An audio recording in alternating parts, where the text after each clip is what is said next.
I'm back!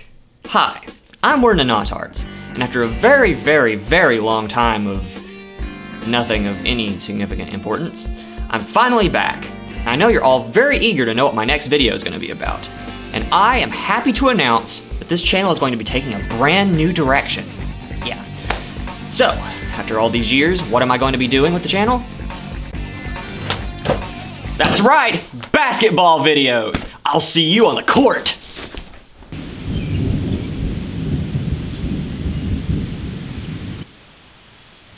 Huh.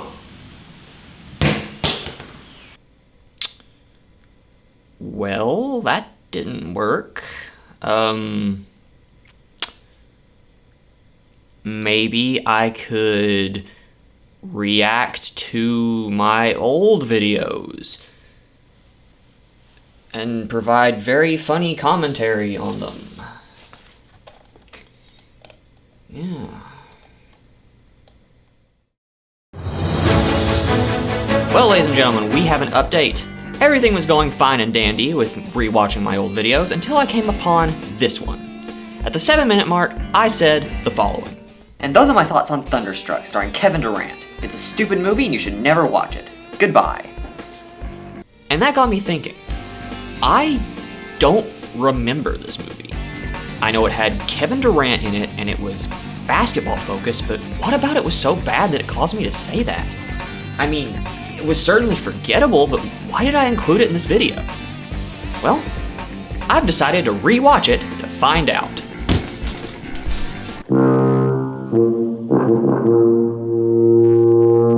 I have ascended into a level of awe never before seen. All joking aside, this was a very interesting movie. On one hand, this is one of the blandest, most cliche, by-the-number sports movies I've ever seen, but on the other hand, there's this certain level of stupidity that elevates it beyond the normal realm of dumb. So I finally decided to talk about this movie in detail. I've joked about it for years, but here we go. These are my legitimate thoughts on Thunderstruck. And by the way, I spent a whole $3 on this movie, so you better appreciate the sacrifice that I've made. Before we dive in, here's a little backstory. Thunderstruck was released in 2012 and stars basketball superstar Kevin Durant as him and this kid named Brian switch basketball abilities. Now I know that sounds strange. Because it is. But maybe there's more to it than that. Let's find out together. Just you and me. And nobody else. As the opening credits roll, we see this film is directed by John Whitesell, director of such classics as Big Mama's House 2 and Deck the Halls. I'm sure he's very happy to call this one of his films. So the actual movie starts and we see Coach Jim Belushi. Wait, Jim Belushi? The guy who played Patrick Martin in Little Shop of Horrors, a role that I would also play in Little Shop of Horrors? I guess he was in desperate need of a paycheck to appear in a children's basketball movie. And I'm in desperate need of a hobby to be watching a children's basketball movie. Not only that, but his son Robert Belushi plays the assistant coach here. And these two do have pretty good chemistry, even if the coach says very questionable things throughout. Get out there, put some pressure on, put some jelly in that donut! Hey, hang time. Spirit! Nice catch. Now I'm not for certain, but I kinda get the feeling that Connor here is a bully. Just a feeling. We then get introduced to the main character, Brian. He's your typical movie protagonist who starts in a less than stellar role. In this case, he's a towel boy. I feel like I see this trope a lot. Like, a lot.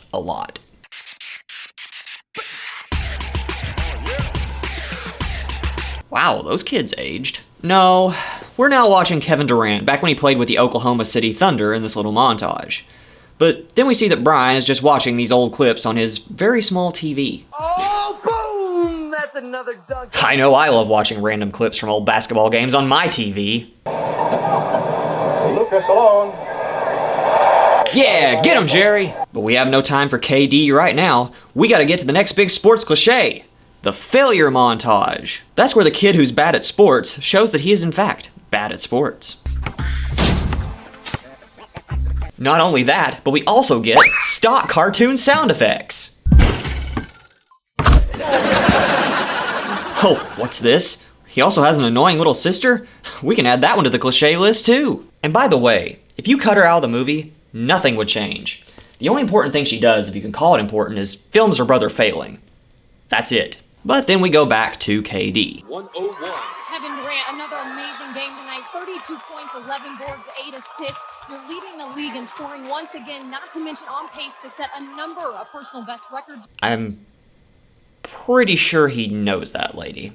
And now we see the best character in the whole movie. Brandon T. Jackson plays KD's agent. And of all the people in this movie, he seems like he's having the most fun and seems pretty dedicated to his role. He steals every scene he's in. It's great. Alright, so you probably figured out the reason this movie was made. To capitalize on Kevin Durant the same way that the Space Jam movies capitalized on Michael Jordan and LeBron James. But where Michael Jordan could kind of act, yeah, KD can't.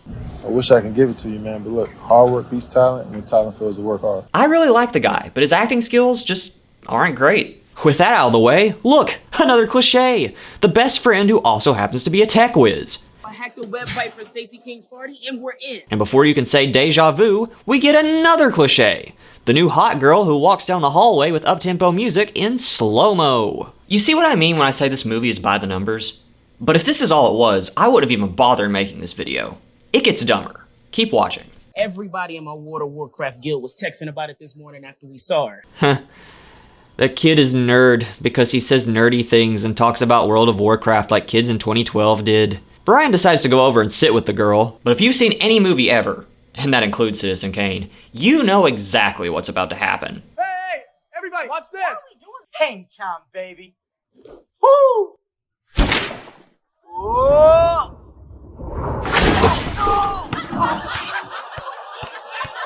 Wow, who saw that coming? Also, how did they get that camera angle? Also, I was right about Connor being the bully. Wow. Ha, look at that kid. He's so embarrassed. Lol. Hey, heard you had a rough day. Yep. Can I try to cheer you out? Doubtful. It's too bad. I was gonna see if you wanted to go to the Thunder game. Really? Really? Well, that scene was rushed. His dad just comes in and is like, hey son, I got tickets. This is literally the first time we've seen him. And also his son goes from sad to happy in a snap. It's like this. Hey son, you feeling blue? Yeah. Well don't. I got tickets. Tickets to the Thunder game? Nah, driving tickets. I was speeding. I'm a bad driver. Alright, so we are at the Thunder game. This is all they had left. They're perfect. Thanks, Dad. Yeah, thanks Dad. I've only said 3 sentences to in this movie and will never talk to again. Have you noticed how amazing Kevin Durant is? Because I think they're making it very clear. And as you are sure to have noticed by now, this kid is quite obsessed with him. He watches his games, he does... that. His counter 62. You pay this much attention to your math class? Why is the dad me? Dad, Kevin Durant doesn't teach my math class. Good point. That kind of looks like something a mom would share on Facebook. So for halftime, they select a random person to come make a half-court shot. And guess who just so happens to get picked? You won! Come on, Brian! That is a meme face if I ever saw one. There he is, Thunder fans. Come on down. You see that buffalo? Rumble? Seems like a pretty cool buffalo. Oh yeah, of course the bully also shows up to this game just to make it even more embarrassing. Oh, hang on. The halftime contest in over. Oh, okay, cool. Gotta love his enthusiasm. Oh, okay, cool. Yeah, look at that cheap slapstick.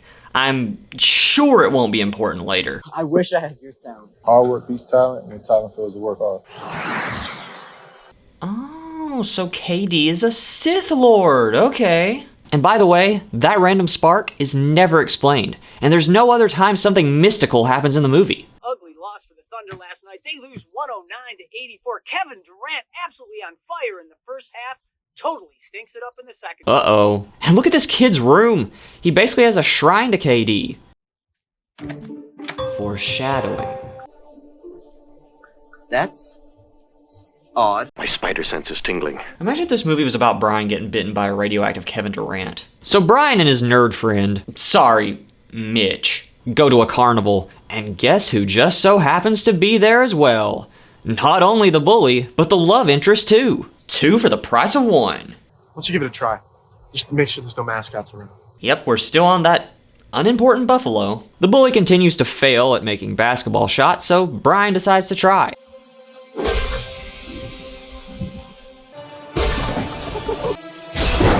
Yes, Brian is suddenly and inexplicably talented now. Also, geek kid making bully jealous cliche. Do people still watch CinemaSins? Now we get to see what KD is doing, and he sucks now. He cannot make a single shot at all. I mean, I'm not good at basketball at all, but I still feel like I could at least sometimes make a shot. This doesn't make very much sense, but I'll get into why later. But enough of this, we have Brian randomly deciding to shoot some hoops. Yeah, go kid, go! And now he finally realizes what's happening. I can dunk?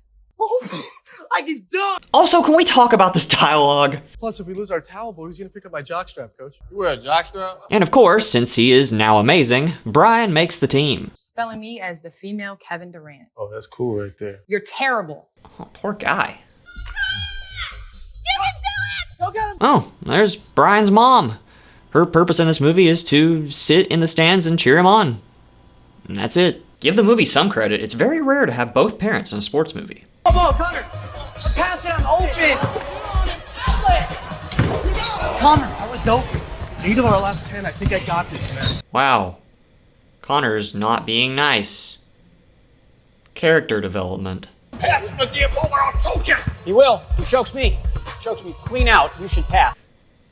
I need an explanation for this.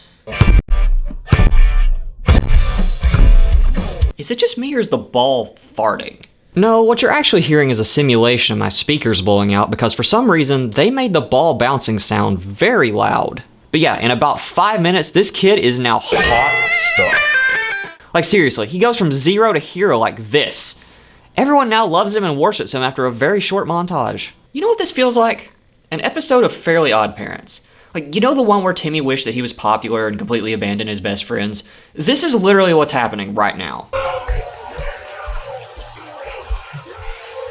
This video is brought to you by Snapple.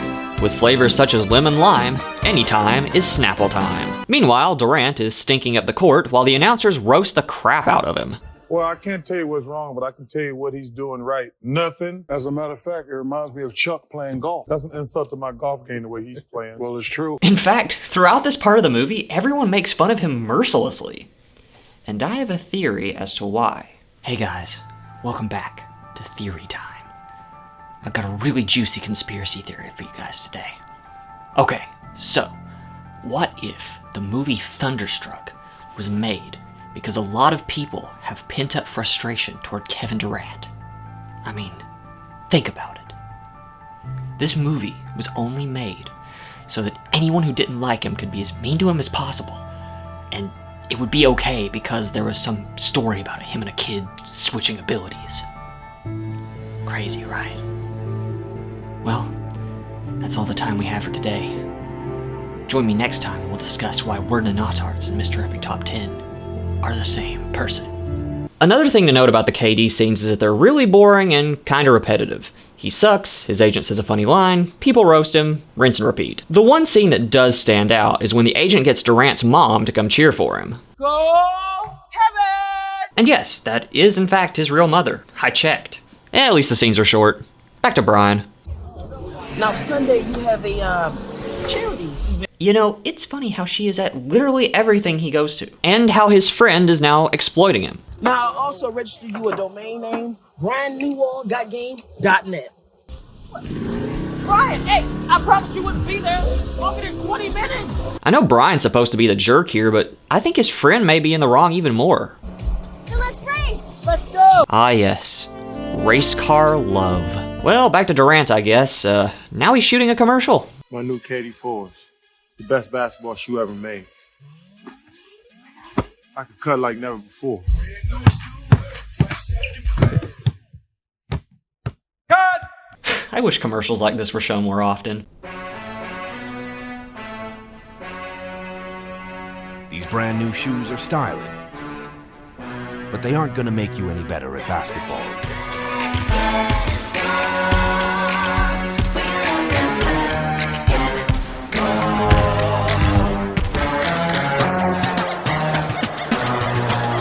But once again, these scenes are all the same joke.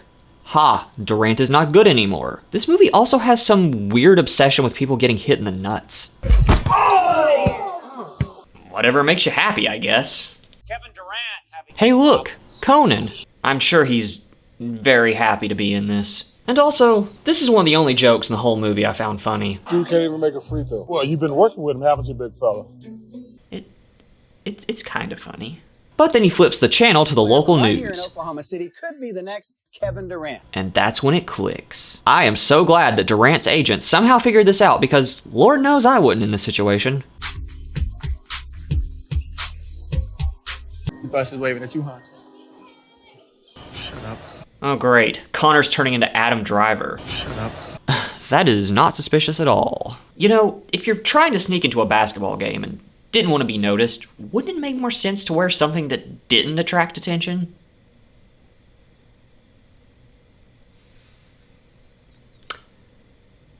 Point taken. But this kid has your talent. Yeah, your sanity. You're tripping. You know, that's what I'd say too. But hold on, we haven't had a cliche in a while. Time for the obligatory date scene. Then the agent comes and makes things even more awkward. Man, I've been seeing you all over the news. Man, incredible basketball talent you possess. You know, if I was in that situation, there is one thing that I think I would definitely do. He's Kevin Durant's agent. Oh, that scene just ended. Like literally every other scene in this movie. Anyway, the agent decides to run a fake charity to get Durant into Brian's school so he can try to switch their talents back. We have a special guest today. Wow, I bet that class really made that noise. And I will admit I've found this scene pretty funny too. We're here with the community outreach program. Which one? The new one. Kevin Durant is here to talk about math. Quadratics? Man, we love quadratics. The agent just acts so awkward and crazy. I love this guy. I can't even Hold on a minute, I thought everyone hated KD now. Why is everyone so excited to see him here? Hey, Brian! Hey, Brian! Brian! Hey, man! You know, this is supposed to be sad, but this dude is such a bad friend that I feel no sympathy for him. Yeah, this is the point where the movie kind of drags. It's just more of the same thing that we've been seeing over and over again. I really don't have much to say here. Look, even this girl is getting bored. Yep, this is the part of the movie where the hero's ego is inflated and he acts like a jerk. However, it just doesn't seem natural at all. Like, he has not acted like this at any other point in the film, but here, he's just a dick. Is it normal for one player to take all the shots? He's the best player on the team? Why not? And he flat out ignores the girl he was infatuated with earlier, thus causing her to leave. Technically, that's women abuse. Thank you, Ben, for that contribution to the script. But good old Alan comes to talk some sense into Brian. I worked for this. No, you wish for it. You let down this entire community. And now back to more of the same as the school holds a pep rally for the state playoffs. But we do get this interesting line from the coach. There's one thing that won't change, and that's what Coach Dan and I are wearing. I want to see a movie with this man's backstory. I'm sure it would be way more interesting than this. And then we have this scene. You're not staying for the pep rally? I'm going to the library. Brian, when I first met you, Brian Newell! the fans need you. Yep. Brian is just super unlikable now. Then we get a message from the coach and... It doesn't matter how you got here. You got here. I'm just glad that whatever you did, you did. Counting on you. This movie is just scenes that start, end, and they only last about 3 minutes. But thanks to an inspiring sign, Brian decides to set things right. Okay, starting right here is where my main problems with this movie occur. If everything that had happened up to this point had just stayed the same, this would have been an average movie and I wouldn't have even bothered making a video on it. But from here on out, this movie just goes full on stupid. Brian goes to the gym where Durant is and this little exchange happens. Listen, show him the Katie 35 Live special. Nobody else can do that. I can't even do that anymore. Convinced? Yeah. So what we gonna do now? Great, so Durant finally believes that this kid has his abilities. which I'm now going to comment on. How does an ability swap work? Is it mental? Physical? I mean, Durant is still Durant, and Brian is still Brian, but wouldn't ability be a mental trait? After all, KD did say hard work beats talent, and I assume he worked hard to be talented. So did he just forget everything he knew? Does Brian suddenly know all the tricks and will forget them when he switches back? Is it just the way the ball goes? Imagine someone who has no music knowledge somehow swaps abilities with the world's greatest saxophone player. Would the sax player just forget how to read notes? Or would the sax sound bad? Would the person who swapped with him know everything there is about a saxophone? It just doesn't make sense. And okay, this is a kid's movie, but something else I want to bring up is that there are no other magical occurrences in this entire movie. It just happens. And why does it happen? Just keep watching. The payoff is great. Trust me. The agent tries to come up with ways to swap their talent back, and hilarity ensues. Whoa! Now again, you may be wondering what caused this to happen in the first place. Just you wait. But then after that hilarious scene, we get another sad talk. I guess I gotta start all over as a basketball player. A new KD. Reggie, I hate to say this, but this has gone on too long. That is very accurate. So then Brian goes to the girl's house and rings the doorbell with his mind. Hey girl, sorry for being such a... Okay, well, that's what I would have done. Nah, just like any other cliche movie, she's cool again. OFC. He also convinces her that he took Durant's talent and then shows her his failure from earlier. That is one bad shot. Yeah, I know. And now it's time for the dumbest part of the whole movie. The part where he figures out what he did. Wait, we're gonna watch that again, right? There. Did you see that? No, you're not. That's it. How did I not think of it? That's it. Wow. But before that, we have another cliche. The hero desperately racing against the clock to get to his destination on time. Or riding against a green screen while there are no cars on the highway. This video is brought to you by State Farm. Like a good neighbor, we'll borrow something and never give it back. And as he runs to find Durant, more hijinks ensue. Yay!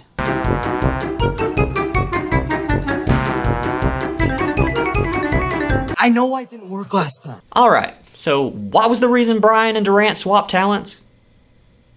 Are you ready for this? Roll it. I gotta hit Rumble with the ball first.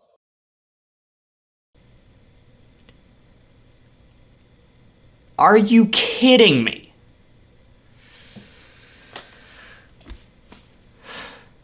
I'll be right back.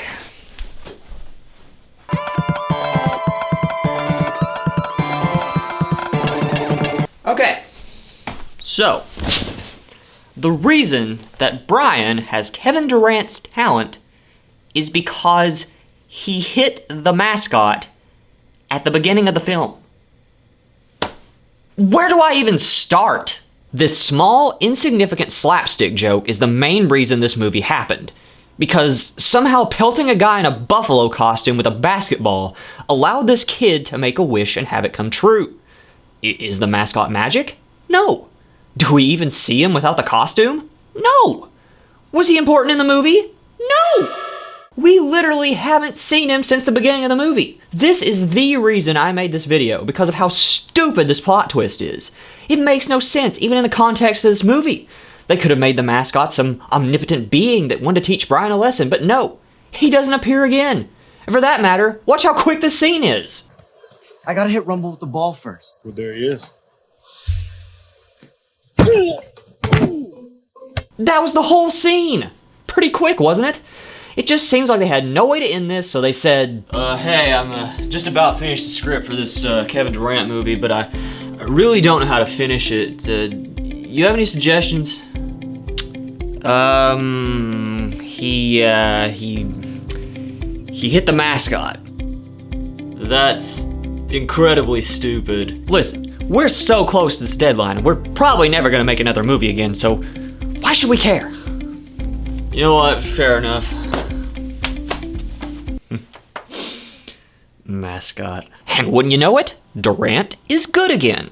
Isn't that just lovely? Finally, it's a good day to be a Thunder fan here in Oklahoma City. It's last This video is brought to you by Nutty Bars. They're nutty, they're bars, and I'm sick of this joke. And now we get to see the most dramatic build up to a failure ever.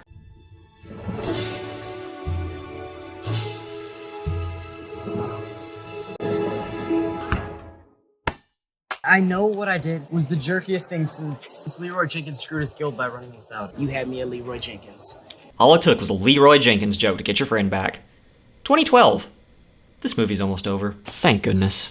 But uh-oh, what about the tournament? Well, it starts not before this very strange line from the coach. Night is why I turned down an opportunity to be an assistant manager at Walmart 6 years ago. But back to the tournament, well, Brian sucks now. I'd bench me. What are you, nuts? You're the best player on this team. Whoa, I legitimately forgot that his family was in this. But with a look from KD, and a talk about teamwork from Brian, Why don't we do it together as a team? and a couple of innuendos, We're in this! We're in this! Come on, come on! the unthinkable happens. He somehow makes the winning shot because, you know, Durant could do that. They win the game and they all live happily ever after. The end. That too. And those are my thoughts on Thunderstruck, starring Kevin Durant. Is it a stupid movie that you should never watch? Well, it is a stupid movie. In fact, Kevin Durant said that he would never act in a movie again, even going as far to say that Kazam with Shaq was a better movie. But if you want to check it out for yourself, go right ahead. But for me, the first part of this movie is full of overdone cliches that you see in so many movies. The thing that makes it stand out is the third act, where it just goes off the wall crazy. So is it the worst movie ever? Not by a long shot. Although I will say it's extremely cool to see what some of the actors in this movie went on to do later. Like, I had no idea that Brian's actor was the voice of Ezra in Star Wars Rebels. But that's about all I have to say about Thunderstruck. And it sounds like the rain's let up, so if you'll excuse me, it's time to get back on the court.